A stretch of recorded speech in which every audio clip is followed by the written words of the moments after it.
Hello. I thought I would, since I'm in New York right now, upstate New York, I thought that I would put a little video together about where I grew up and just a few memories that I have here as I walked over to the woods from where I grew up in our house. My dad built a cabin out in the woods, and that's where I'm at right now. It is kind of cold. You can see my breath right now. Made a fire here. But this has been always very precious, obviously, growing up. The woods, the cabin, we have a pond over here.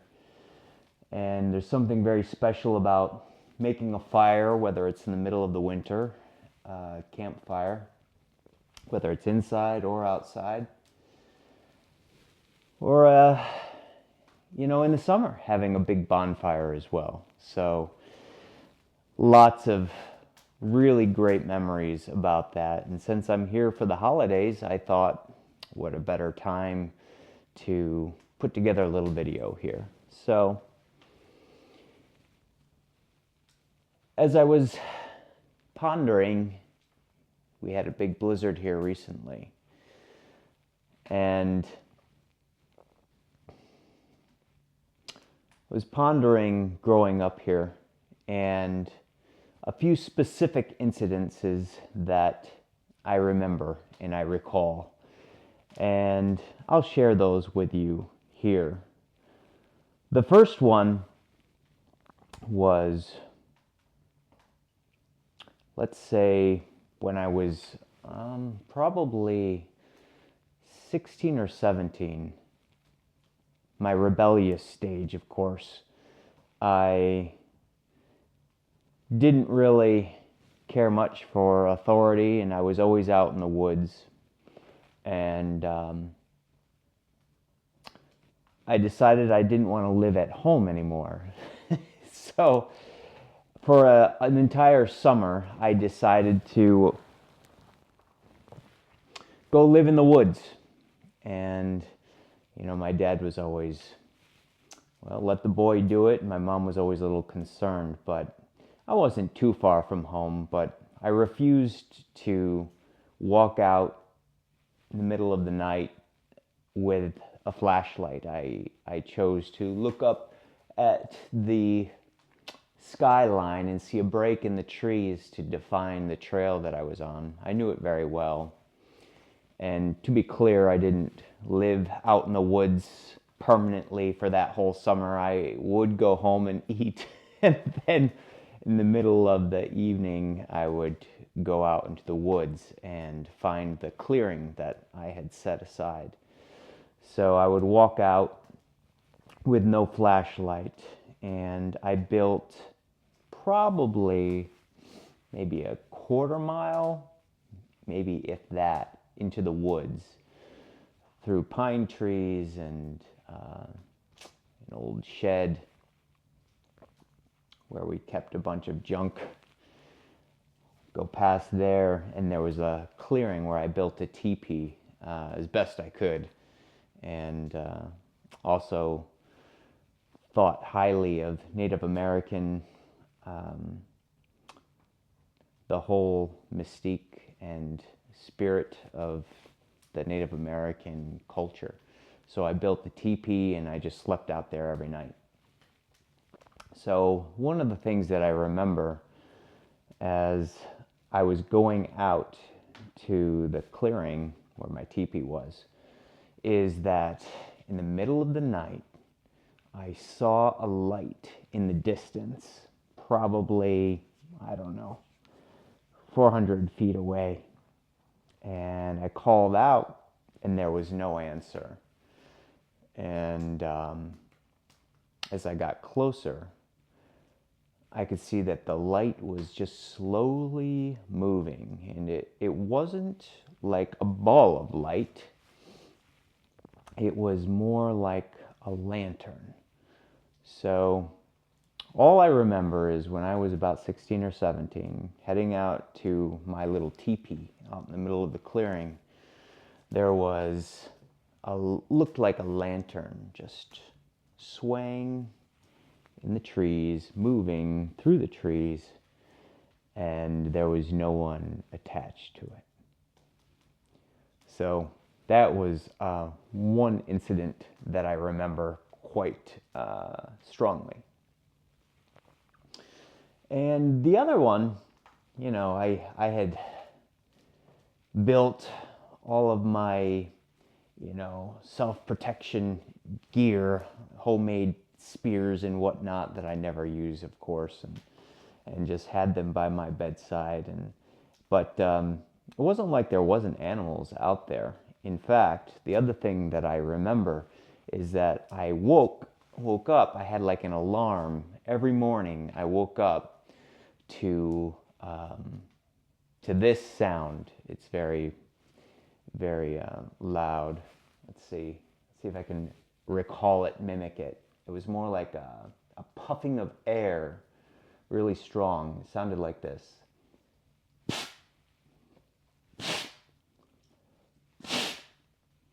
Really loud and echoey every morning. And I learned that was a buck. And if any of you know anything about this, for sure put anything you know in the comments, because it was so... I never saw the buck, but I could hear it walking in the woods. But it was like my alarm clock. It would happen at the same time every morning. It was the same huffing of air, but he never came close. So let's think of another very special moment here on the farm and in the woods. So I am in upstate New York, by the way, on holiday. I grew up in a town called Whitney Point, New York, which is roughly like 3.5, 4 hours north of New York City, deep in the rural area. And there is just to give you a background of fun things you can do here if you were ever to come, is Greek Peak is here, ski resort, and shout out to Aiello's Italian restaurant in Whitney Point. That's always been a great place to go growing up. Family Italian restaurant. But now that I'm thinking about this, I wanted to share probably one of the most self-defining moments in my childhood was right in these woods here. And this was much earlier, before I started sleeping out in the forest. It was the first time I decided to go out into the woods overnight by myself. I don't think I was more than 11 or 12. And I had this fear of going out alone by myself, and especially some of the darker parts of the forest. And I knew that I had to address that. So I grabbed a tent and I just started walking to the woods. And this was when I was 10, 11, 12, somewhere in there. And again, my mom was very concerned, and my dad said, let him go. He needs to experience this. And so I continued walking. I really didn't stop regardless. I just kept going. I went up a long rural road first. You go up a hill, and that's called Joyner Road. Got to the top of that, made a left to go into some property that was owned by a neighbor farmer. And it was deep down in those woods where I decided to set up shop. I'm not sure why I chose that area, why it called. Maybe there was, I had been there before. See, there was a grove of apple trees Maybe that was it. It was sort of set aside in the middle of these dark pine trees. So I set up my tent amidst the pine trees and made a fire. And there really wasn't much to do. I just went inside the tent and just well, actually, I was out by the fire, and that's when it started to rain, and it was starting to put out my fire, and nighttime was coming, was approaching, and I decided to go into the tent, and the fire went out, of course, and it was just the sound of rain, and and um, and just that was it, and darkness. Of course, didn't have any flashlight, no lights or anything. Absolutely refused for some reason back then in lights, flashlights. um, so it was probably maybe an hour or two later when I heard it. I heard screaming, and it sounded like a woman screaming, and it started just like one woman screaming miles away, and of course that made me shoot up in the middle of the night, like on one knee, like what the hell is that? And then there were multiple other screams, just miles away, and I had a buck knife with me from World War II. Our neighbor was a veteran, and I remember I used to carry that knife around. He had given it to our family. And I pulled that out, and I was ready for whatever. It was the only thing I could do. And that screaming started getting louder. And eventually, I knew what they were. I had heard them before, but it just didn't sound as, from afar, it sounded more like screams, but as they got closer, I knew it was a pack of coyotes, wild coyotes. And they just kept getting closer and closer and closer. And for the likes of me, I cannot understand how from miles away they decided to come to my tent. They surrounded my tent, and a kid who's 10, 11, or 12, interpreting that, it sounded like a pack of 40. Maybe it was only like 10, but there were a lot, and there was yipping and howls, and they were pawing at the tent, scratching and scratching and scratching. And I sat up. I didn't lay down the entire night, and I had the knife in my hand. I was balled up on one knee for hours, it seemed, as long as they were there. And they just stayed. This whole time that I was there, it felt like probably they must have been there an hour, maybe hour and a half. It sure felt like it was all night long. And even when they did leave, I still obviously couldn't sleep. And they did eventually leave, but they could have, I think, somehow gotten into the tent. Obviously, they knew I was there, but being that young, I think it was a very self-defining moment for me to become, the boy into a man. I think that every boy needs to do that, whether it's going out in the woods by themselves or, practicing baseball, soccer, whatever it is that they do. to push them to be who they are. So I just always remember that.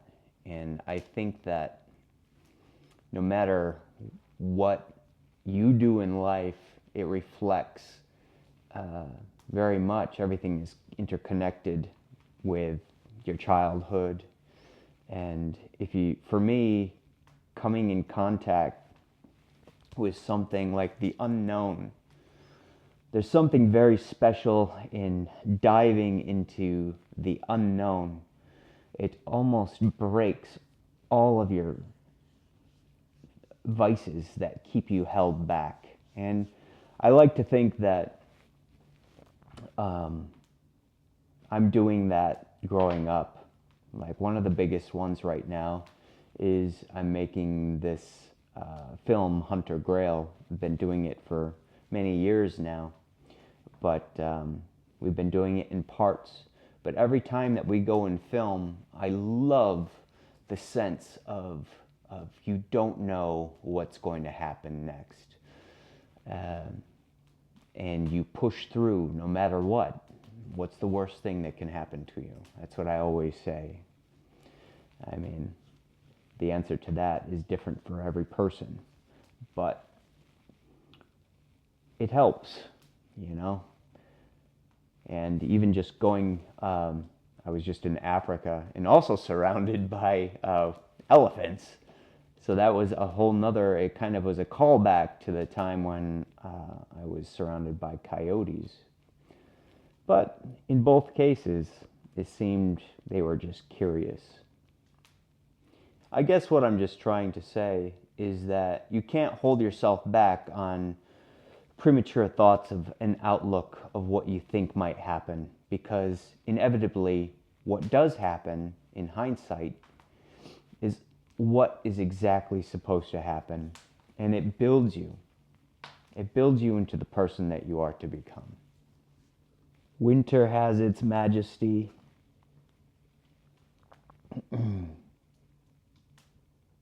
I could tell you another story that happened. My parents were not a fan of this. It was my birthday, and I had a group of friends. And I don't know. Again, going back to this unknown business, miles away, I say miles, probably 3 miles, there was an underpass, there, probably still there, under a highway, where in the winter it sounds like where the ice is flowing over the ripples of the steel inside the underpass. It's a long underpass. It sounds like a bear roaring. And I told my friends, we were in middle school, I told my friends that there's a monster out there and that we should go and see it, or a bear or whatever it was. And we had to face this, and this was what we had to do on my birthday. In the middle of the night, of course, we had to leave. And we left our cozy sleeping bags, and this was in the middle of the winter where there was drifts of snow. And I convinced, I believe, 2 other friends of mine to go. And the rest, they decided to stay in their sleeping bags. So the 3 of us left. And we pushed through the snow and down into a creek, probably at midnight, and made it all the way over ice-glazed creek river, all the way to the underpass. And I believe my friends were a little upset with me when they found out that it was just the ice moving across the floor. There was no monster. But the monster that we faced was the journey getting there and back. And when we got back, of course, we had to travel across an entire field to get back to the house. And there were drifts. We were basically swimming through the drifts to get back. I remember it was like knee deep. And when we got to the house, we saw the flashlights of our parents, my parents. And when we got back, they were not too happy. And we had to have we had a round table in the kitchen. So my parents set us all down and had a talking to with us. And when you have a meeting around the round table, it's serious. So apparently we got quite a tongue lashing on that one. But yeah, again, that was another story from upstate New York here in Whitney Point.